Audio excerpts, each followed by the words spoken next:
আসসালামু আলাইকুম। ডিউরাটেক ইঞ্জিনিয়ারিংয়ের পক্ষ থেকে সবাইকে শুভেচ্ছা। আমাদের তৈরিকৃত দানাদার ও গুঁড়া জাতীয় দ্রব্যাদি রোস্টিং, মিক্সিং ও ড্রাই করার রোটারি ড্রায়ার মেশিনটি ড্রাম রোটেটিং বা ঘোরার ফলে এই মেশিনের ড্রামে থাকা দ্রব্যগুলোতে সমানভাবে তাপ লাগে, যার ফলে কোনোটা কম কোনোটা বেশি এমন হয় না। আমরা এ ধরনের আরও একটি মেশিন তৈরি করে থাকি, যেটা এর চেয়ে সাইজে বড়, মানে ক্যাপাসিটিতে বেশি।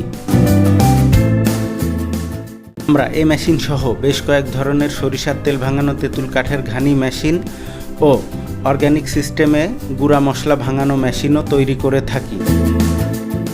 এই ভিডিওতে বলা সবকটি মেশিনের দাম সহ আরও বিস্তারিত জানতে স্ক্রিনে দেওয়া নাম্বারটিতে ফোন করুন ও ডেসক্রিপশন বক্স ফলো করুন অথবা প্রথম কমেন্টটি দেখুন।